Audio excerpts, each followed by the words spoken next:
Hi, I'm the Free American Thinker, and I wanted to talk to you today about something really quite profound and something that we as humans will never really fully understand.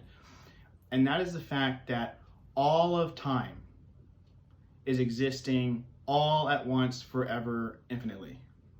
What does that mean? That means a few seconds ago where I just said that moment, that space timeline dimension is still existing forever. It will never go away. Jesus is still dying on the cross right now. The United States is still fighting the Civil War right now. You are still being born in your mother's womb right now. Why is that profound and why does that matter?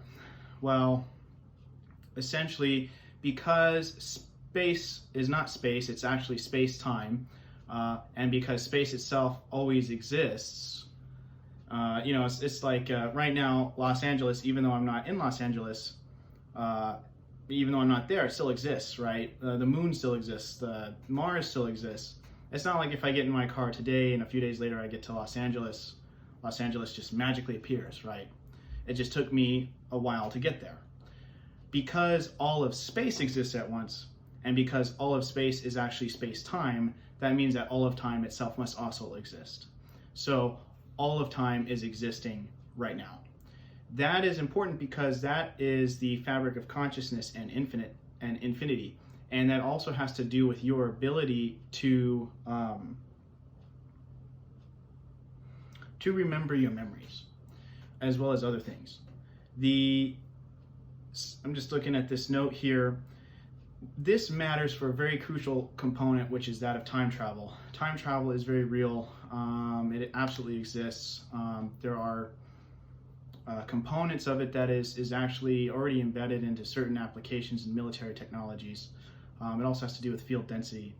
But essentially, if you watch the movie Interstellar, it's a very telling movie because there are people who inject forms of information into your media and film. A lot of time it's negative, but in the case of Interstellar, it's a very good thing. There's some very good people that were putting some very positive information into your consciousness field through that film. But as you remember in that movie, the problem was not the travel of space, really. They just went into a coma and waited. That wasn't really that difficult.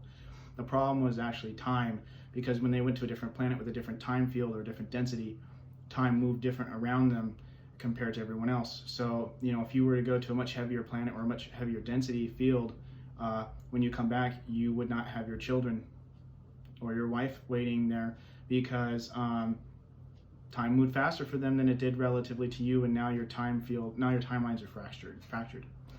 So that is a difficult thing because if you are to travel through space, you're not traveling through space, you're traveling through space-time. And when you travel through space-time, you're traveling through time as well. And so there are coordinate systems for that, there's geometry for that, and it is known. That also has to deal with how do you get there, what kind of vehicle, what kind of machine would allow you to travel interdimensionally. That is actually a machine that is integrated into your mind and your consciousness, because your mind actually becomes the coordinate system and also the propulsion system for the machine through consciousness. That is something that is obviously not in your textbooks and not being talked about, and there's good reasons for that. But in time, we will see more of these applications come out. The main component, or the main thing to remember, is that there's a geometry to consciousness in the universe, and it is positive, it is love, and there are checks and bounds to the universe created by God. That includes the consciousness and the intention of your actions to time travel, specifically to go back in time. There's no such thing as a paradox. You cannot go back in time to murder your father, because that's a hateful intention. That is a geometry of hatred that the craft will not literally fit, will fit through the fabric of space to go.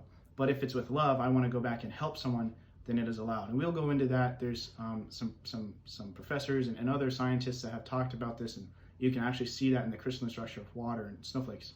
So things to think about.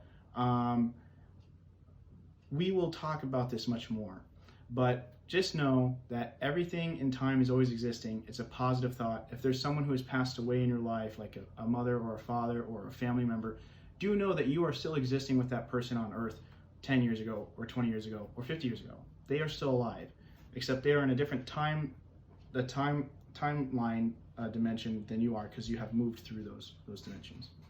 So things never go away, they perpetually exist.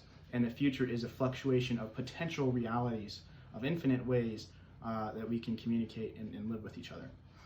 God bless. The truth is inside you.